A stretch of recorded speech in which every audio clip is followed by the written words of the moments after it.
¿Qué tal? ¿Cómo están? Bienvenidos a Enlace Internacional, la propuesta en política internacional de la televisión pública mendocina. ¿Cómo te va, Luz? ¿Cómo estás? ¿Qué tal, Augusto? ¿Qué tal a toda la audiencia? Un placer reencontrarnos y con equipo completo esta semana. Exacto, y con una semana recargada, la verdad que tenemos varios temas. Tenemos lo que es este proceso electoral que se está dando en Francia, ¿no? Esta llegada a un futuro nuevo presidente. Exactamente, las legislativas en Francia, en donde podría ser el primer ministro Mélenchon en la segunda vuelta, podría hacerse el domingo. Pero también tenemos muchos otros temas también para analizar, como la condena a 10 años de prisión de Jeanine Áñez. Exacto, para esto tenemos una entrevista, la verdad que interesantísima, para poder desmenuzar de qué se ha tratado este proceso, justamente de qué se la ha acusado y cuál es la responsabilidad que tiene, en el sentido de que de ambas partes se ha planteado que van a tratar de rever la sentencia. Exactamente, y también vamos a estar analizando el impacto económico de la guerra. Vamos a profundizar cómo este conflicto entre Rusia y Ucrania impacta la economía mundial. Y tenemos muchos temas más también, medio ambiente y de películas. Exacto, pero te adelantamos todos en este video.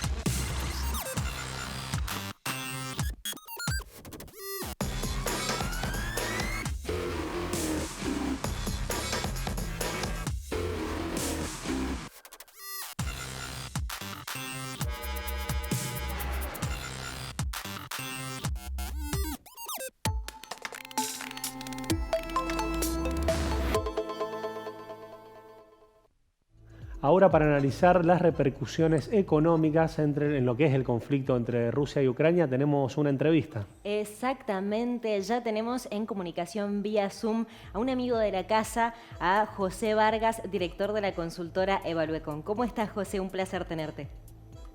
Un placer como siempre, ¿cómo les va? Un gusto. Igualmente. Bueno, José, nosotros anticipábamos el tema de querer conocer o analizar en profundidad cómo repercute la guerra entre Rusia y Ucrania a nivel de economía mundial. ¿Qué es lo que está pasando en la economía mundial? La economía mundial está con mucha incertidumbre, mucha inestabilidad, producto de esta guerra que se está llevando a cabo entre Rusia y Ucrania. Primero y principal, lo que más afectó fue el precio de los commodities, fundamentalmente lo que tiene que ver con lo energético, después automáticamente con los alimentos, a través de lo que es el trigo, el maíz, la soja. Estamos hablando de dos países que son grandes exportadores de estos productos agropecuarios. De hecho, son competidores directos de la Argentina. Y esto ha llevado a que, sumado a una serie de condicionamientos financieros, hayan logrado que el mundo tenga una inestabilidad bastante importante. De hecho, los procesos inflacionarios que están teniendo la mayoría de los países del mundo, como el caso de toda la eurozona, como el caso de Estados Unidos, y ni qué hablar de la mayoría de los países latinoamericanos, tiene que ver en parte con esto que está ocurriendo en la guerra y cómo se están encareciendo los precios fundamentalmente del combustible y de los alimentos. José, en relación al contexto que se está viviendo, hay dos actores destacados en materia política, como lo son el presidente de Estados Unidos, Joe Biden, y el Papa Francisco, que en esta semana, desde distintas perspectivas, colocaron la variable del concepto de una potencial tercera guerra mundial. ¿Qué posibilidades ves vos de esto? ¿Cómo tomás esas palabras desde una perspectiva económica a partir de este conflicto? Bueno, primero y principal que es muy probable que ellos tengan una ventaja de información sumamente importante con respecto al resto de los actores políticos y económicos, con lo cual hay que tenerlo sumamente en cuenta en base a lo que puede llegar a ocurrir o lo que puede llegar a venir. Sabemos ya las consecuencias económicas que está teniendo en el mundo esta guerra, sobre todo por lo que está durando. Y esto va a llevar a la larga a que los procesos inflacionarios sean más profundos, automáticamente tengamos más niveles de pobreza, más niveles de indigencia, países que intenten de alguna manera potenciar sus políticas monetarias, y vemos que por el otro lado va a haber mucha más hambruna en el mundo. Esto es sumamente peligroso y si llegara a existir, o por lo menos como están diciendo, de una tercera guerra mundial, de una guerra nuclear o algo por el estilo, las situaciones pueden llegar a ser hasta catastróficas, con lo cual desde este punto de vista hay que tenerlo en cuenta, hay que analizarlo, hay que considerarlo y hay que económicamente ir trabajando de alguna manera para empezar a tener en cuenta cuáles pueden llegar a ser las posibles consecuencias y estar medianamente preparado. Uno lamentablemente nunca está preparado para este tipo de situaciones, pero dadas las circunstancias y los avances que hay en cuanto a estas novedades, hay que estar preparado. Bien. José, teniendo en cuenta que salimos de una pandemia, que estamos en la guerra, claramente la economía se ve muy afectada. ¿Cómo se puede llegar a proyectar un poco qué medidas evitar, digamos, o qué medidas tomar en cuenta para evitar una catástrofe mayor en el caso de esta tercera guerra mundial? ¿Qué es lo que se tiene que tener en cuenta para evitar que la economía se vea aún más afectada? Primero lo que tienen que hacer cada uno de los países, por ejemplo el caso de la Argentina particularmente, es tener en cuenta con qué mercados está comerciando de manera habitual. Y si se llegara a dar esta famosa tercera guerra mundial con todo lo que ello implica, empezar a tener alternativas de por medio, es decir, tener mercados alternativos, buscar alternativas para que la actividad económica no se vea muchísimo más perjudicada, tener en claro que van a haber muchos problemas de comercio internacional y por el otro lado también van a haber grandes problemas de financiamiento, es decir, los países van a tener que estar sumamente preparados, algunos más que otros. Está claro que los países europeos van a tener un problema sumamente grande, Estados Unidos va a estar abocado de lleno a lo que puede llegar a ser una potencial guerra y el resto de los países van a tener que estar preparados. Hoy las consecuencias de esta invasión de Rusia a Ucrania tiene al mundo en vilo. Imaginamos que una guerra mundial, la verdad que traería consecuencias sumamente graves para todos los países, en mayor o en menor medida, pero todos van a terminar lamentablemente afectados desde lo económico y evidentemente también desde lo sanitario incluso. Bien. José, en relación a lo que fue en materia económica, en relación a lo que fue la Cumbre de las Américas, la perspectiva del presidente Alberto Fernández y el presidente de Canadá, Justin Trudeau, hacía eje en que por ahí la estrategia que se estaba aplicando con Rusia no era la óptima en asfixiar la economía. ¿Cuál es tu lectura sobre esta perspectiva, sobre esta posición en contrapunto de la aplicada por la OTAN, la Comunidad Europea de Estados Unidos? Primero que nada que no es tan fácil ahogar financieramente a Rusia. Estamos hablando de una de las principales potencias a nivel mundial, con lo cual si tomaron la decisión de invadir Ucrania es porque tenían medianamente estudiado qué es lo que podía llegar a venir en el corto plazo en materia económica y financiera. Estaban preparados para este tipo de bloqueos y restricciones y multas que se le aplicaron a nivel mundial. Pero más allá de eso, tienen sus consecuencias negativas. Algo están viendo ellos de negatividad en su economía. Estos bloqueos han asfixiado en cierta forma a la economía rusa, pero tampoco tanto como por ahí se pretendía desde países como es el caso de Estados Unidos. Tendrán que de alguna manera acelerar un poco más el proceso para que termine de ser una asfixia completa.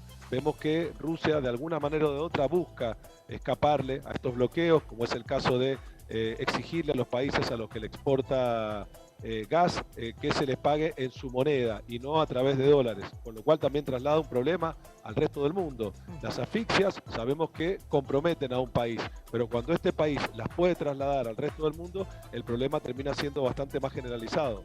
Claro, exactamente. Bueno, teniendo en cuenta que el sexto paquete de justamente sanciones impuestas por la Unión Europea tienen que ver con el bloqueo al embargo de petróleo, también se analizaba la posibilidad de generar un bloqueo al gas. Y ya que mencionabas esto de Gazprom, que empieza a reducir o directamente eliminar el gas, ¿crees que ahora puede estar enfocado el nuevo paquete de sanciones para más adelante, esté enfocado en este punto, en el gas?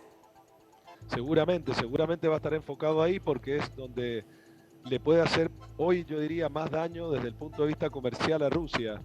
sabe Rusia que tiene acá una vedette, una estrella como para seguir desde el punto de vista comercial generando conflictos a toda Europa. Toda Europa depende prácticamente del gas ruso y está claro que hoy no tiene un sustituto cercano, no tiene alternativas Europa. Por eso escuchábamos a Putin hace un par de semanas atrás cuando mediáticamente hablaba de que iba a ir contra Europa por el hecho de que estaban de alguna manera, entre comillas, ayudando a Ucrania. Y empezamos a ver cómo la mayoría de los países que tienen algún tipo de vínculo comercial con Rusia han empezado a sufrir las consecuencias negativas. Por eso digo que cuando se quiere ahogar a Rusia, sabemos las consecuencias indirectas que esto genera en el resto de los países, porque estamos hablando de una principal potencia y que está acostumbrado a este tipo de invasiones y que está preparado desde el punto de vista bélico, desde el punto de vista político, diplomático y también desde el punto de vista económico. Exactamente. Bueno, vamos a estar atentos a ver qué es lo que ocurre. Seguramente vamos a consultarte a la brevedad porque esto es día a día, ¿no? Exacto. José, te agradecemos muchísimo y estamos en contacto justamente para ver cómo sigue esto. Por supuesto, gracias a ustedes y a disposición. Hasta la próxima. Con nosotros José Vargas, director de la consultora Evaluecon, ayudándonos a entender de qué se han tratado las distintas medidas que ha tomado tanto la Comunidad Europea, que ha tomado Rusia, y un poco cómo se va a avanzar en relación a las medidas económicas y a las sanciones. Exactamente, lo que puntualizaba José es que actualmente hay un momento de incertidumbre en materia económica y también alimentaria. Eso es algo que nosotros hemos venido hablando. Así que seguramente lo vamos a seguir tratando en los próximos programas. Pero ahora tenemos que cambiar de tema y nos vamos a Francia para analizar lo que dejó la primera vuelta de las legislativas. Exacto, un proceso electoral que tenía, podríamos decir, todas las expectativas puestas sobre él en relación a lo que representa Francia como potencia, como economía, tanto para Europa como para el mundo. Y con estas variables que se daban de la primera vuelta, de las elecciones presidenciales a lo que es esta elección legislativa, en el sentido de quién pudiese obtener las mayorías, y nos referimos por ahí a esta coalición NUPES que ha formado una perspectiva ambiental de izquierda, ¿no? Exacto, y estaban todos los ojos puestos allí, por lo mismo que señalamos, el tema de ser catalogado como una tercera vuelta. ¿Por qué? Porque Mélenchon, el líder de NUPES, es quien está tratando de obtener la mayoría absoluta en las elecciones legislativas, la segunda vuelta que van a ser este domingo, para que de esa manera, al obtener la mayoría de escaños, tenga que ser designado por Emmanuel Macron como el próximo primer ministro. La cuestión es que ha estado bastante reñida las elecciones. Lo que vimos es que, el Ministerio de Interior anunció que había ganado el partido Ensemble, que no presenta a Macron como candidato, pero es el líder de esta coalición, y que en segundo lugar, con 21.300 votos por debajo, quedó NUPES.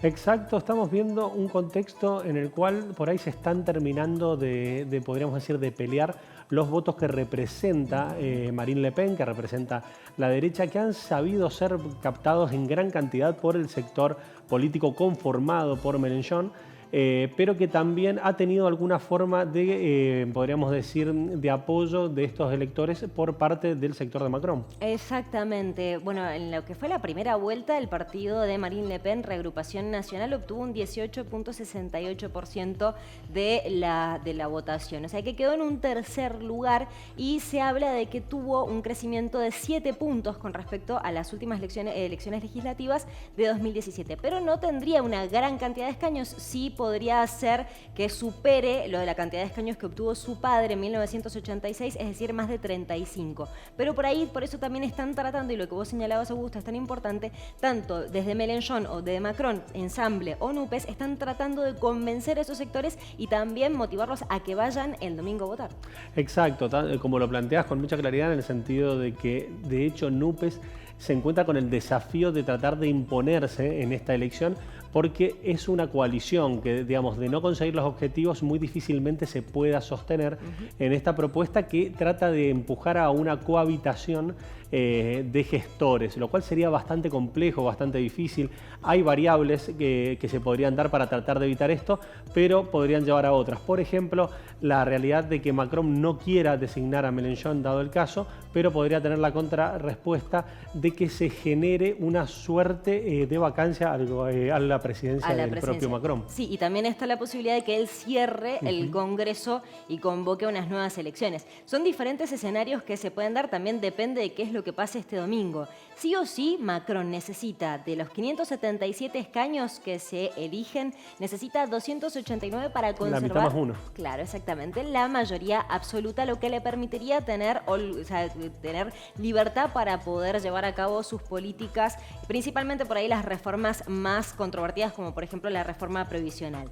Pero si no obtiene estos 289, según las proyecciones para el domingo, obtendría entre 275 y 310. Si tiene los 275, podría llegar a ser algún tipo de coalición con la derecha tradicional, que son los republicanos, pero también señalaban de que no es tan factible que consiga esa coalición. Exacto, hay que ver cómo se da este contexto, en el sentido de que la estructura de NUPES sea la que posicione un triunfo. Sería muy difícil para el propio Macron poder llevar a cabo un proyecto de gobierno desde la lógica en la que lo viene planteando, ni hablar en cuanto a una visión de reformas previsionales, de reformas laborales. Es ahí donde tendría los principales choques y la realidad sería muy compleja en materia política para Francia. Exactamente, sería muy compleja. La última vez que se dio fue entre 1997 y el 2002 en el gobierno de Jacques Chirac. Y bueno, ahora está el interrogante: ¿estaría dispuesto Macron a generar un gobierno de cohabitación con Mélenchon si Mélenchon obtuviera la mayoría y es designado por la Asamblea Nacional? Bueno, lo vamos a analizar seguramente después del domingo. Exacto, sobre todo entendiendo que de no estar en condiciones o de no querer ceder ante esa realidad, para Macron podría llegar a representar en un caso extremo el final de su gobierno. Podría ser, exactamente. Pero ahora nosotros cambiamos nuevamente de tema y nos vamos a Los Ángeles, Estados Unidos, porque allí se desarrolló la Cumbre de las Américas. Nosotros la semana pasada hicimos un análisis con Ana Vanessa Cárdenas, que se estaba, dando el desarrollo, pero ya el viernes hubo algunas conclusiones importantes en cuanto a este evento que, estuvo más caracterizado por las ausencias que por las presencias. Exacto, de hecho mucho se habló de esta decisión por parte de Estados Unidos, que fue muy criticada por el presidente Alberto Fernández en representación de la CELAC, planteando justamente que el anfitrión no es el dueño de las invitaciones y de que no era la cumbre que se hubiese deseado, en el sentido de la no presencia de Venezuela, de Cuba y de Nicaragua. Exactamente. Y una cuestión también muy importante que surgió de esta cumbre fue la invitación del mismo presidente Alberto Fernández a Joe Biden a participar de la cumbre de la CELAC, que va a ser en la primera quincena de diciembre, a lo que Joe Biden, según lo que comentó Alberto Fernández, le dijo que esperaba ansioso su invitación. Este sería un gran triunfo geopolítico para Alberto, ¿no? Sin duda, y sumándoselo al acuerdo que ya llegó para tener una bilateral en el mes de julio, bilateral que ya ha sido confirmada, sobre todo a partir de la presencia de Alberto Fernández en la Cumbre de las Américas. A esto habría que sumarle la concreta posibilidad de que Joe Biden esté presente en la Cumbre de la CELAC en forma de invitado. Algunos analistas planteaban que habría que ver cómo se terminaría de afinar la presencia de Nicolás Maduro y de Joe Biden, pero todo daría a entender de que estarían por lo menos los 32 países miembros. Recordamos que Brasil no es miembro, habría que ver qué pasa también con el resultado electoral de las elecciones del 2 de octubre. Exacto. Y por otro lado, la presencia de los Estados Unidos de la mano del presidente Joe Biden. Exactamente. Después hay otras cuestiones también importantes a tener en cuenta que dejó esta Cumbre de las Américas. Algunos la catalogaban como que fue de mucha cháchara, podríamos decir en término coloquial, y no tanta cuestión concreta, pero sí se logró firmar una declaración de compromiso para contener el avance de la migración. Esto fue presidido por el mismo presidente de Estados Unidos, Joe Biden, que en donde 20 países miembros, 20 países americanos se comprometieron a tratar de ampliar las posibilidades para el tema de la migración que sea legal, y además se comprometió Estados Unidos y Canadá principalmente a ampliar la cantidad de 20.000 de refugiados para 2023 y 2024. A esto me parecía interesante sumarle esta lógica que se dio por parte de Joe Biden en relación a la falta de inversión de Estados Unidos en Latinoamérica. De hecho, él lo admitió y planteó que es un problema que se potenció mucho en la gestión de Donald Trump. Y por otro lado también explicó que hoy los focos en materia de inversión estaban colocados en Asia principalmente y en África, justamente porque entendían que en la región no encontraban riesgos tan grandes como los que le podían llegar a representar frentes en los cuales tanto China como Rusia o Corea del Norte pudiesen tener mayor influencia, pero que es algo que tenían que tender a modificar para poder equilibrar la balanza a nivel regional. A esto también ponerle en valor justamente la capacidad de inversión que ha ejercido y el crecimiento que ha planteado tanto Rusia como China en materia económica en la región. Exactamente, eso es algo que le preocupa a Estados Unidos. Y también esta cumbre estuvo muy marcada por lo que hablábamos también la semana pasada, por el tema de las elecciones legislativas en Estados Unidos que van a ser en noviembre. Por eso también el tópico principal, se podría llegar a decir, era la cuestión de migración. Pero otras cuestiones también a analizar, lo que hablábamos hace un rato con José Vargas, el tema de este anuncio que dio Joe Biden, que tenía información, esto en un almuerzo que tuvo con los distintos representantes de los gobiernos de América, dijo que él tenía información que no podía revelar, pero que todo indicaba que podría llegar a darse una tercera guerra mundial y si era así, tendría consecuencias inimaginables. Exacto, y uno lo analiza, como lo hablábamos con José Vargas, sobre todo desde las repercusiones concretas que pueden llegar a generar esta medida en la cual Rusia ha frenado la posibilidad de exportación de los puertos de Ucrania, entendiendo principalmente el rol que cumple en materia de alimentos para países principalmente de Europa y de África. Exactamente, está todo por verse, realmente genera mucha preocupación y va a ser uno de los temas centrales en la cumbre del G7 que se va a dar entre el 26 y el 28, al cual va a participar Argentina. Exactamente. Ahora no te vayas, quédate ahí que te habíamos propuesto analizar de qué se ha tratado este juicio que se le ha aplicado a la expresidenta de facto de Bolivia, Jeanine Áñez. No te vayas, que tenemos una nota interesantísima para el próximo bloque.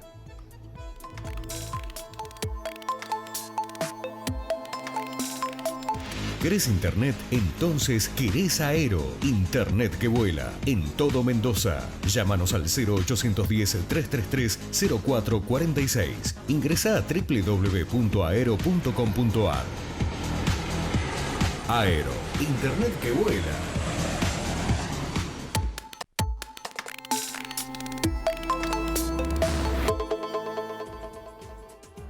Continuamos con Enlace Internacional y como habíamos anticipado tenemos una entrevista muy interesante para analizar a la condena a 10 años de Jeanine Áñez.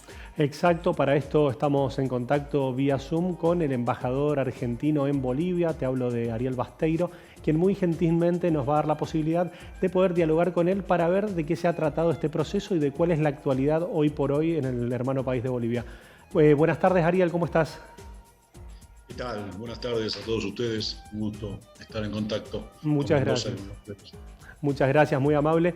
Hacíamos referencia justamente cuando comentábamos a la audiencia que íbamos a hablar con vos a todo lo que ha dejado para analizar esta condena a 10 años para la expresidenta de facto de Bolivia, Jeanine Áñez. ¿Cuál es la primera sensación que te generó esta condena?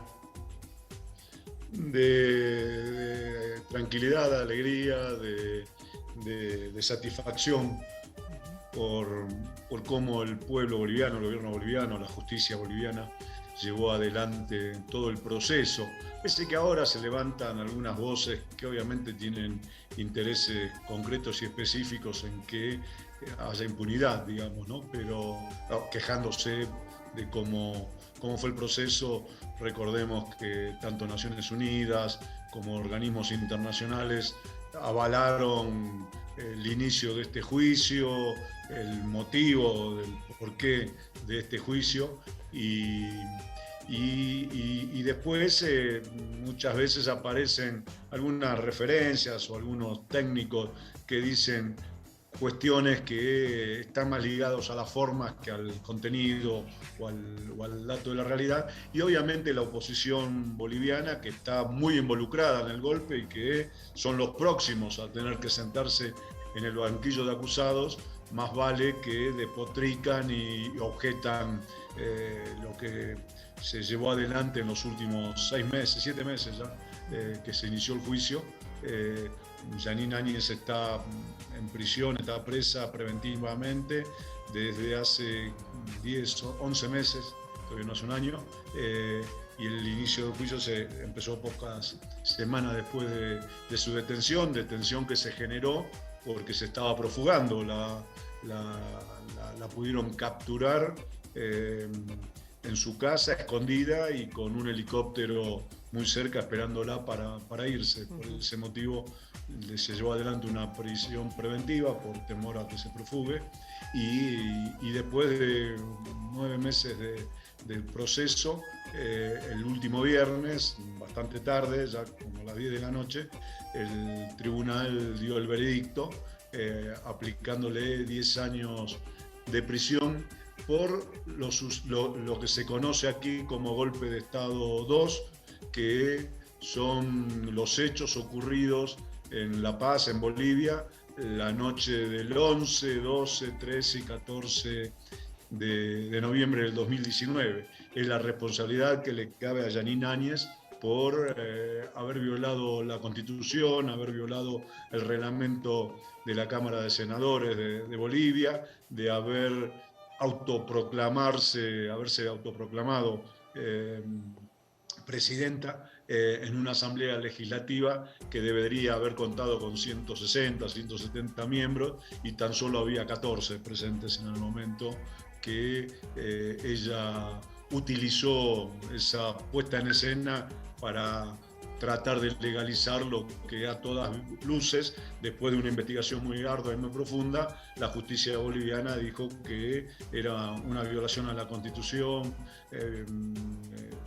autoimposición de títulos, bueno, una serie de imputaciones que terminaron con 10 años de cárcel para Jeanine Áñez. Después, aparte, seguramente en los próximos meses se va a llevar adelante también lo que se conoce aquí como golpe de Estado 1, que son también el juicio por buscar las responsabilidades a los responsables de 38, 39 muertes que hubo en Bolivia a partir del día 12, 11, 12, 13, 14 de noviembre. Los muertos de Sencaba, de Zacata, de Pedregal, de Monteros, y también incluso incluir ahí a Sebastián Moro, el periodista argentino, que también en la noche del 12 todo hace suponer que fue golpeado y eso posteriormente provocó su fallecimiento.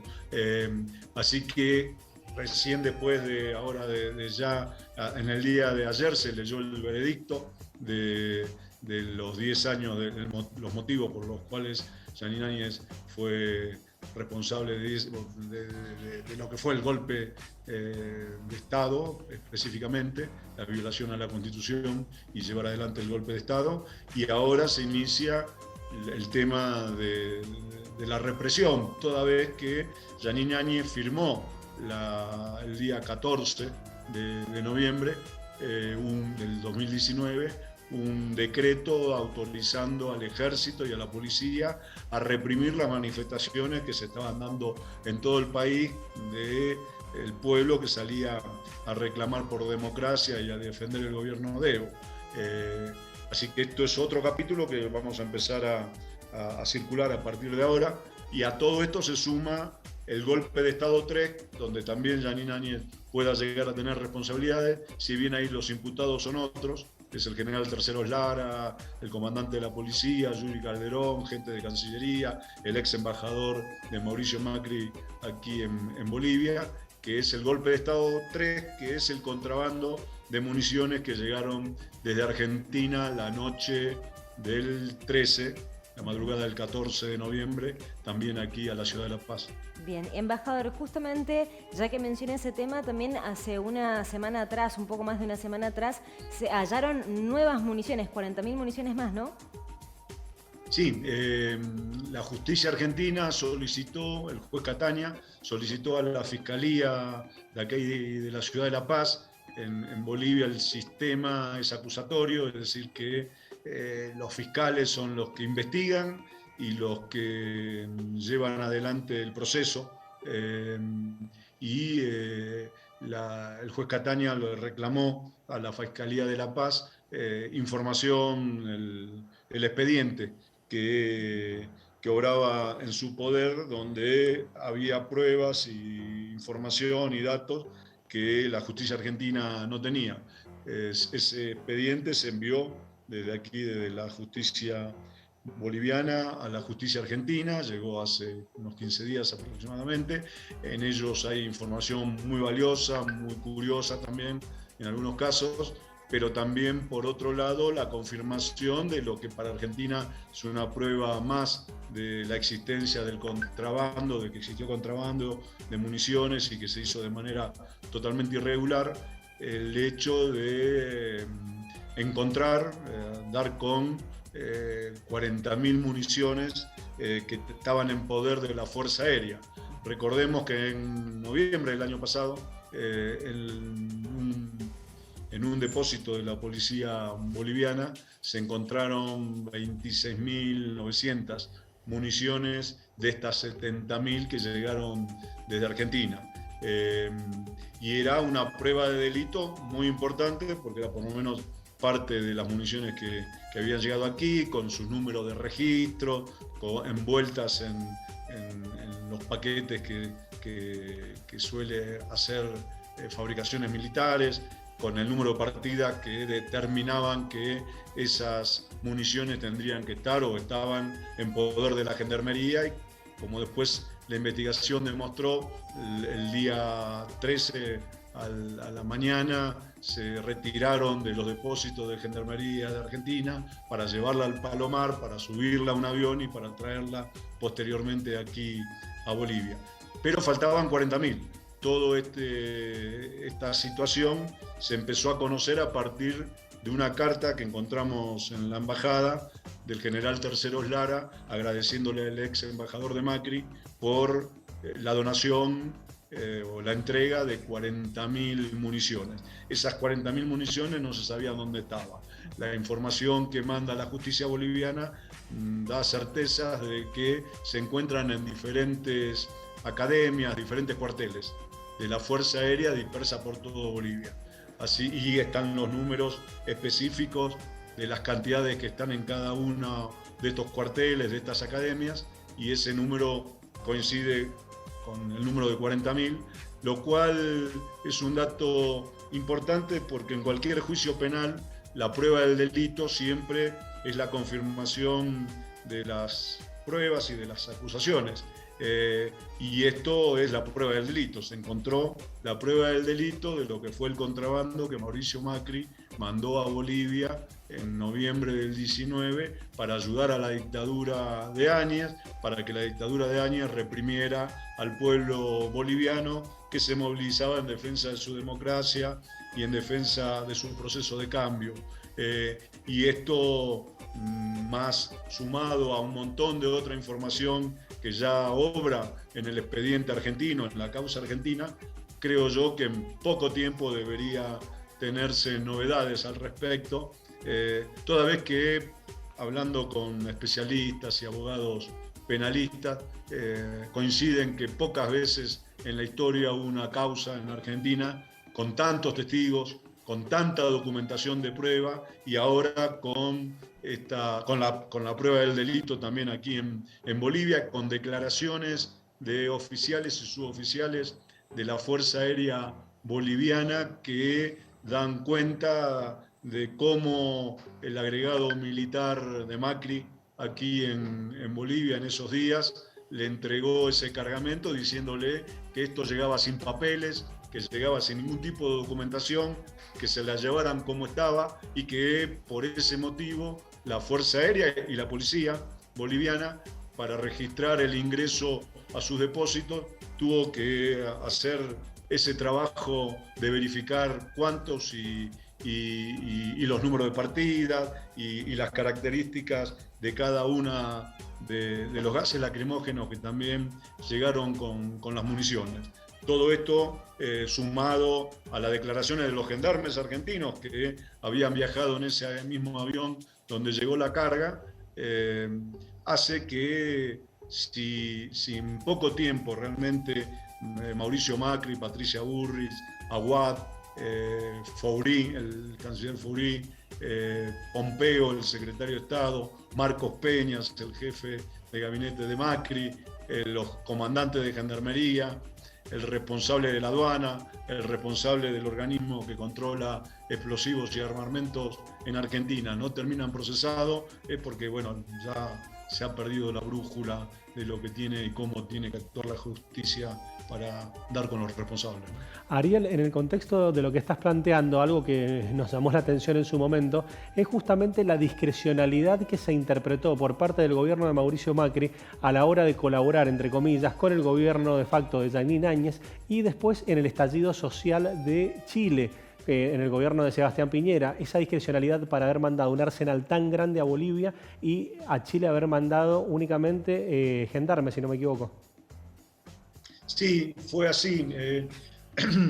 Fue así en los mismos días, más o menos al mismo tiempo, a Chile fueron gendarmes en un vuelo de línea a resguardar la embajada por los conflictos políticos que había en esos momentos en Santiago de Chile, y acá mandaron un Hércules con un primer grupo de 11 alacranes, grupo de gendarmería elite.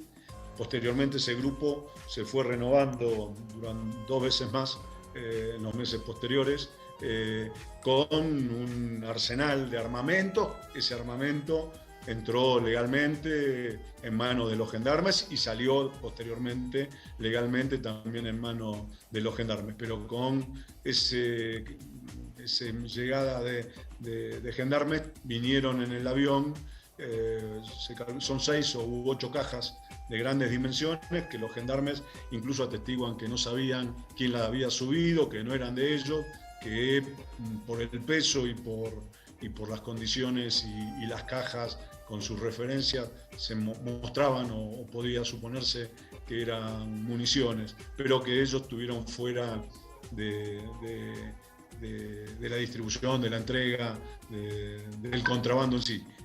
Pero sí plantean que fue un proceso muy raro, muy poco claro, muy poco transparente, y por eso les generó la duda y posteriormente después lo declararon. Recordemos que la mentira de Bullrich y de Macri diciendo que ese cargamento, esas municiones, llegaban con los gendarmes para que les sirviera para entrenar en el tiempo que iban a estar acá. Una mentira atroz, una mentira que no tiene ni pie ni cabeza, y que los propios gendarmes también fueron haciendo caer a partir que dijeron que nunca nadie había pedido municiones para entrenar, que nunca entrenaron tampoco y nunca hicieron práctica de ningún tipo, y que solamente se abocaron a estar durante el periodo que le tocó estar cuidando los alrededores y el interior de la embajada y de la residencia. Y esa doble vara, yo creo que tiene una justificación mucho más política.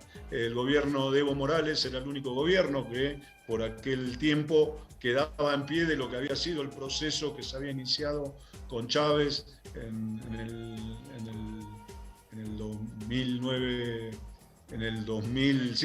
a inicios del 2000, en el 99, y que generó más de 14 gobiernos populares de izquierda, democráticos, progresistas en América Latina, y Evo era el último que quedaba en pie después de los golpes parlamentarios que se le habían hecho a Dilma, que se le habían hecho en Paraguay, los procesos electorales que habían dado el triunfo a la derecha, los golpes como había sucedido en Honduras, y Evo era un mal ejemplo para toda esa derecha que gobernaba los demás países, porque Evo, un indígena que había iniciado un proceso político de transformación en el 2005-2006, tenía números de la economía y estándares de calidad de vida superiores a los países mucho más ricos y teóricamente republicanos, entre comillas. Y yo creo que Bolivia, el proceso boliviano y Evo Morales era un mal ejemplo para la derecha de la región. Por eso que todas las derechas de la región trabajaron al unísono y en concordancia y en coordinación para esmerilar, para buscar hacer caer a Evo, junto con la complacencia de la OEA y de Almagro, ¿no? que fue también una de las piezas fundamentales en cómo se pudo llevar adelante el golpe de Estado aquí en Bolivia.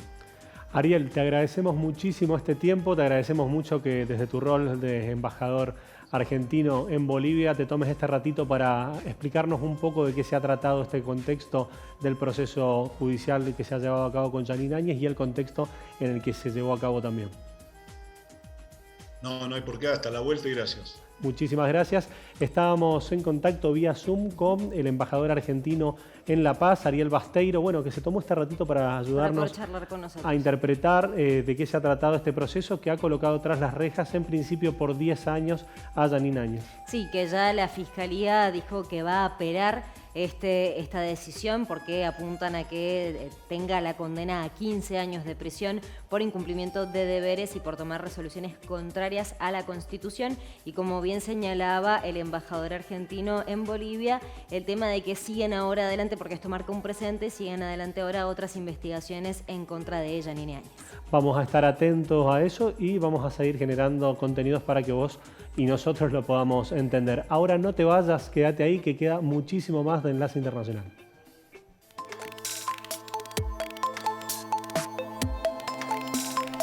Seguí la cartelera del Imperial en sus redes sociales. Atentos a vos, atentos a tu entretenimiento. Maipú Municipio.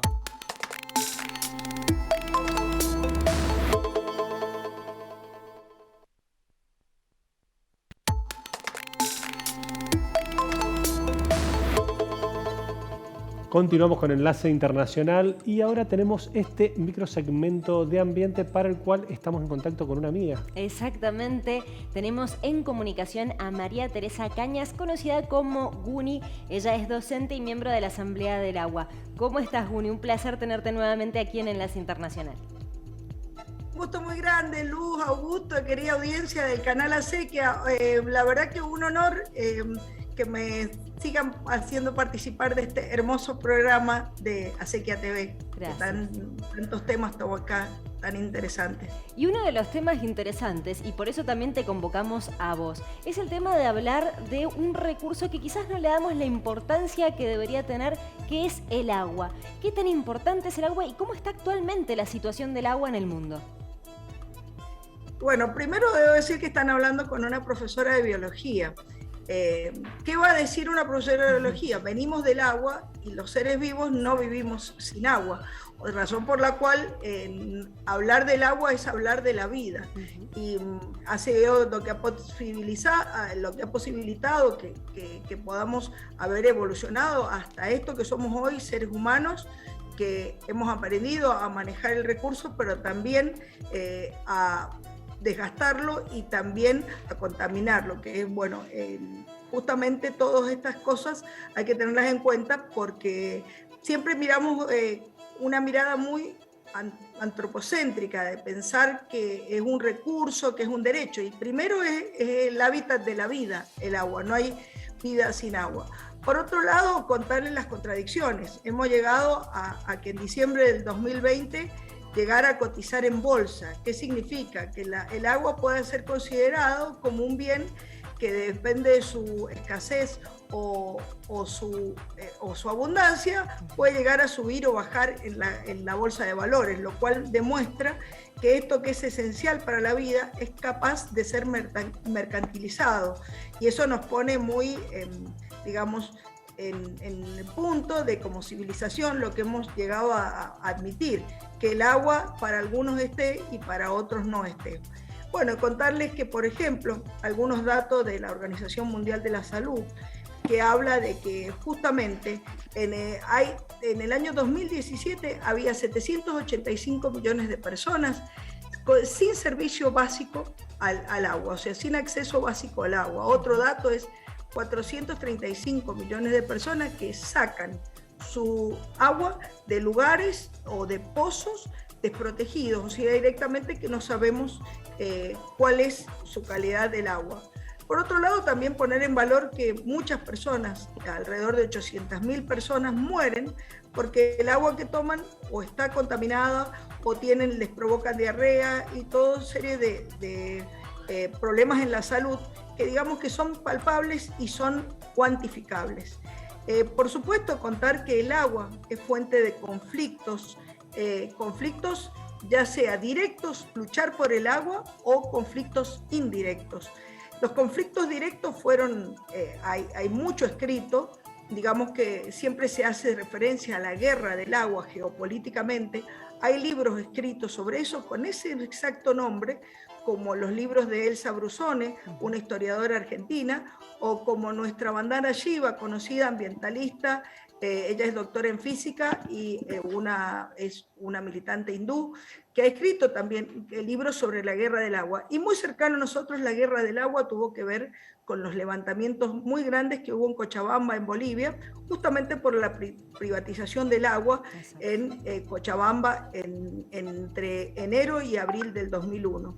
Entonces, como vemos, tiene una connotación de fuerte conflicto el hecho de tener o no tener agua, su escasez, su disponibilidad. Y ni qué hablar que es lo que sirve para todas nuestras actividades, ya sean las actividades básicas como la agricultura, actividades altamente extractivas como el petróleo y la minería, los transforma también en fuerte de alto conflicto, porque nadie habla que todas las industrias, como también el agronegocio, necesita grandes cantidades de agua. Por lo tanto, cuando se comercia esto, lo que se está comercializando también es lo que se llama agua virtual. Bueno, y para ponernos un poco más en situación de lo que es en nuestro continente tiene uno de los acuíferos más importantes a nivel mundial, que es el acuífero Guaraní, que compartimos en la cuenca ahí de Paraguay, Brasil y Argentina. No es de los mayores acuíferos, hay unos mayores en Asia, pero sí en relación a la cantidad de personas que estamos alrededor del acuífero. Si bien nosotros no estamos tan cercanos, sí pertenece a nuestro territorio de América. Entonces, en Asia hay muchos grandes acuíferos, pero vive el 60% de la población. En cambio, para nosotros y nosotras acá en Latinoamérica, justamente esta es la importancia, que son aguas disponibles con baja cantidad de población comparado con los que pueden haber en otros lados. Por otro lado, acá en Mendoza tenemos, nosotras y nosotras compartimos lo que sucede atmosféricamente y lo que sucede a nivel entre Chile, ¿no es cierto? En Chile están hablando de una mega sequía, se empezó ahora en el otoño, que se pensaba que la han preparado a la población de Santiago, que se nutre también de los dos ríos que bajan de la montaña, tienen el mismo régimen que nosotros, justamente aguas que vienen del deshielo, que los deshielos son cada vez, son menores las nevadas, las nieves son más de altura, son de menos calidad, e incluso a veces se llega a sublimar y no ingresan al ciclo hídrico, lo cual en Chile directamente le llaman mega sequía, no le andan con vueltas. Bien. Y han tenido que restringir también actividades hasta como la misma minería, que es muy hidrodependiente. Bien. Y bueno, y contarles que acá en Mendoza tenemos también lo que se habló en Mendoza, el pronóstico del ciclo 21-22 se dio en octubre del año pasado, y se habla de que va a haber menos de un 50% de disponibilidad de un año promedio. Y lo hemos podido ver muy lamentablemente con la situación de sequía de la laguna del Viborón, ¿no es cierto? Y todo lo que es el sistema Leyes Tulumaya, que se ha vuelto famoso porque han dado un informe desde Buenos Aires, pero lamentablemente lo hemos venido diciendo desde las asambleas hace mucho tiempo. Justamente todo este ciclo también impacta con, por supuesto, aguas abajo, porque todas las cuencas se nutren de esas nevadas en la alta montaña y que percolan hacia también los acuíferos. Entonces no solo es el agua de escorrentía, lo que va por arriba de ríos y arroyos, sino también lo que filtra hacia los pozos, que cada vez hay que hacerlos más hondos y también están más contaminados. Los primeros pozos están en muchos lados contaminados, particularmente en Luján de Cuyo, por ejemplo, donde yo vivo, que debido a la actividad hidrocarbonífera, eso también es una cuestión que hay que seguirlo visibilizando. Entonces, digamos que la situación es bastante compleja con respecto al agua, y más cuando tenemos gestiones que no son participativas.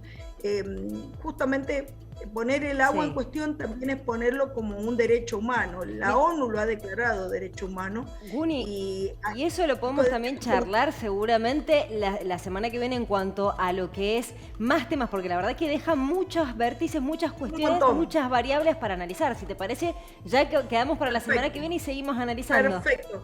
Vamos a seguir analizando. Quiero solamente hoy, que es el día 16 de junio, hacerle un homenaje a alguien que luchó por nuestras aguas, que poder saber lo que los contaminaban. Hoy es el Día de la Ciencia Digna, en honor del doctor Andrés Carrasco. Mucho nos queda por decir de él. En la próxima columna iniciaremos con algunas palabras de él, que hablaba acerca de la ciencia y de la ciencia para quién y para quiénes, y que permite la misma pregunta: ¿el agua para qué y para quiénes? Así que les agradezco mucho la participación en esta columna y en este programa tan hermoso de Acequia TV. Les mando un gran abrazo a nuestra querida audiencia. Luz, Augusto, será hasta la próxima. Muchísimas gracias, Guni, te agradecemos un montón. Bueno, y Ya a la queda brevedad, abiertos, sí, ¿eh? vamos a estar en contacto para poder seguir trabajando estos temas de absoluto interés. Exactamente, como siempre es un placer hablar con María Teresa Cañas, conocida como Uni, amiga ya de la casa. Tenemos nosotros ahora que ir al segmento de lo que es la película cultural, y en esta ocasión elegimos una película que se llama Samba, relacionándolo un poco con este proceso electoral de Francia, no tanto porque en la película no se habla del tema de elecciones, sino que por otra cuestión. Pero veamos ahora el tráiler y ya seguimos charlando un poco más. Ok, alors je t'explique. En gros, ici, on a 48 heures pour aider les types à sortir. Parfois moins, donc faut se manier. Bonjour, c'est quoi votre nom? Samba Cissé. Vas-y, note, Alice. En fait, je travaille dans la restauration depuis plusieurs années déjà. J'avais fait une demande de titre de séjour. Ils m'ont embarqué. Putain de sa race. C'est ça, j'ai pensé aussi. Je note pas ça. Ça se trouve, pour lui, c'est direct Dakar et sans passer par les duty-free. Ah, carrément. Je vais te donner un conseil. Faut garder la distance, parce qu'après, ça peut vraiment faire mal s'ils sont renvoyés. Vous savez, en 10 ans, j'en ai fait des associations. Et vous êtes quand même spécial. Spécial. Merci Alice pour tout ce que vous faites pour moi. Merci beaucoup. C'est bien, je t'attache pas. T'as bien compris l'histoire de la distance, là. Ta gueule. T'es franche, c'est cool. Je sais, mais ta gueule quand même. T'es chaud lapin, toi. Non, non, non, arrête. Non, non, non, non, c'est pas chaud lapin. Non, non, non, c'est pas lapin. Non, non. Hé, tu connais la pub Coca-Cola? Quoi? Non, mais qu'est-ce que tu fais là? Arrête. Oh, c'est fini, Coca, là, terminé. Retournez travailler, c'est fini. Samba, viens, viens. Qu'est-ce qu'il y a? Ça, je peux pas, c'est pas possible. Bon, balance les pompes. Qu'est-ce que t'as fait, là? Bah, tu m'as dit balance. Va sur le toit, viens. Allez, viens. Qu'est-ce qu'il y a? Tu veux me pécho? Non, non, non, non, je veux pas te pécho, mais... On va faire plus classique, on va se faire la bise. Classique, c'est bien aussi. Samba, je voulais vous dire, quand je suis avec vous, je me sens bien. Peut-être qu'on pourrait se faire là. Comme ça, là? On va arrêter de parler, là. Qu'est-ce qui vous est arrivé? Qu'est-ce que vous faites ici? Avec un mec comme moi à 3h du matin? Ne va pas te compliquer la vie avec une fille maintenant. Tu vas t'attirer encore des ennuis. Qu'est-ce que tu peux donner à une femme, toi? Il n'y a pas un jour où tu penses que je peux décider ce qui va m'arriver? Qu'est-ce que tu en sais, toi, de ce qui est bon pour moi? Si j'ai envie d'y croire, moi. Bah, ils vous ont pas arrangé, hein. La bouche, c'est bon. C'est plus au front, la blessure. Ah oui, pardon. Veamos el tráiler de la película Samba con el protagonista Omar Sy, un reconocido actor francés que ha trabajado en películas como Los Intocables o también la serie Lupin. La película es muy interesante, dirigida por Toledo, por Eric Toledo y por Olivier Nakache, que lo que plantea es una perspectiva diferente desde el punto de vista de la inmigración ilegal. Porque Omar Sy, él representa el papel de un inmigrante senegalés que está ilegal hace 10 años años en Francia y que está tratando de regularizar su situación, pero se encuentra con la cuestión de que tiene que ser deportado. Allí conoce a Alice, una joven que trabaja en una ONG que da asesoramiento a los jóvenes, a las personas inmigrantes ilegales. Herramientas interesantes para vincularlas con estos procesos donde hablábamos de que el voto se iba de un sector al otro, de que en un principio se referenciaba con Marine Le Pen, de que Mélenchon ha sabido captar estos reclamos. Bueno, mostrarte un poco ese contexto que se vive y sobre qué tipo de habitantes giran las decisiones donde van estos caudales electorales. Exactamente. La película realmente es, desde ese punto de vista, por eso la elegimos, es del hecho de decir, fue una de las temáticas principales de lo que fueron las elecciones presidenciales en Francia y ha seguido en el colectivo social, porque de hecho genera por ahí mucha rapidez en cuanto a las diferentes posturas en cuanto a los inmigrantes ilegales. Por eso la trajimos. Entonces, recordá, se llama Samba y está en Netflix. Una propuesta muy interesante porque es una comedia-drama que realmente es muy linda, y a mí particularmente me encanta el actor Omar Sy. Todo tipo de papeles que interpreta, la verdad que son excelentes. Exacto, una propuesta muy interesante para este fin de semana largo, donde si te podés hacer un ratito ahí celebrando el Día del Padre, que le mandamos un fuerte abrazo a todos los padres que nos estén viendo, por más de que quien les habla es de la idea de que el Día del Padre en Mendoza es otro. Sí, bueno, tal cual. Pero bueno, es el Día Comercial y nosotros también cumplimos en saludar a todos los padres y futuros padres. Exactamente, exactamente. Así que no dejes de ver esta peli, que la verdad no tiene desperdicio. Pero antes de irnos, Luz, contanos el outfit de hoy, por favor. Me encanta. Divino el outfit que me ha dado el atelier Ellen Hansen. Miren, empezamos por abajo, las botas de cuero ecológico azules, fascina. Y ya desde ahí se empieza a ver el corte del pantalón divino y regular. Es una babucha de 2 colores, miren, hermosa, me encanta, súper moderna, es de pana, soñada, la verdad que, aparte el calce que tiene, divino, tienen todos los talles allí en el atelier, la verdad que hermoso. Y miren lo que es este suéter divino de cashmere, precioso, con los detalles de los brillos plateados. Y el anillo divino con la piedra turquesa. Todo lo que tienen en el atelier es realmente hermoso. Vayan, que se los recomiendo, y recuerden que tiene un verdadero compromiso con el cuidado del medio ambiente. Y en el tono justamente celeste divino, que es muy lindo, ¿no? Exacto, aparte con esos conceptos de Nakacha. Exactamente, el cashmere es divino y todo lo que tienen allí. Así que vayan a San Lorenzo 576. Te agradecemos muchísimo por habernos acompañado. Nos encontramos la semana que viene. Un fuerte abrazo a vos que nos estás viendo en San Juan, en San Luis, en San Martín y en toda la Argentina, desde la antena, desde la salida que propone Construir TV. Gracias. Chau, chau.